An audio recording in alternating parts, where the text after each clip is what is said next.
দিনটা ছিল 17ই আগস্ট 1949। সকলের আশীর্বাদ নিয়ে বেরিয়ে পড়লাম এক অজানার উদ্দেশ্যে। তারপর থেকে প্রায় 12 বছর আমি দেশ ছাড়া।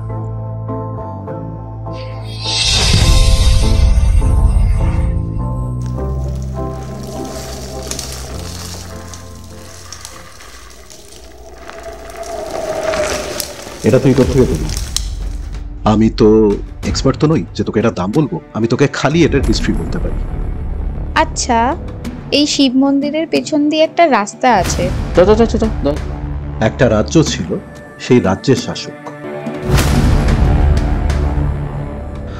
আরে এটা তো সকালে আনলাম, এখনো তো পড়াই হয়নি। কে বলেছে আমি বসে বসে পড়ছিলাম? যে শুয়ে পড়ছিলাম।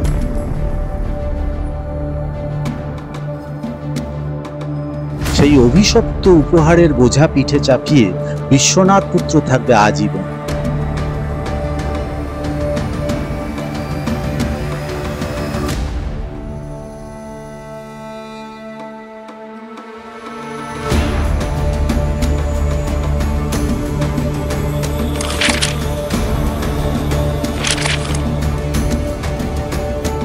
সেই সময় তার দুজন দেহরক্ষী সামনে পিছন থেকে খ্যাচ খ্যাচ খ্যাচ তার দেহকে 3 টুকরো করে ফেলে।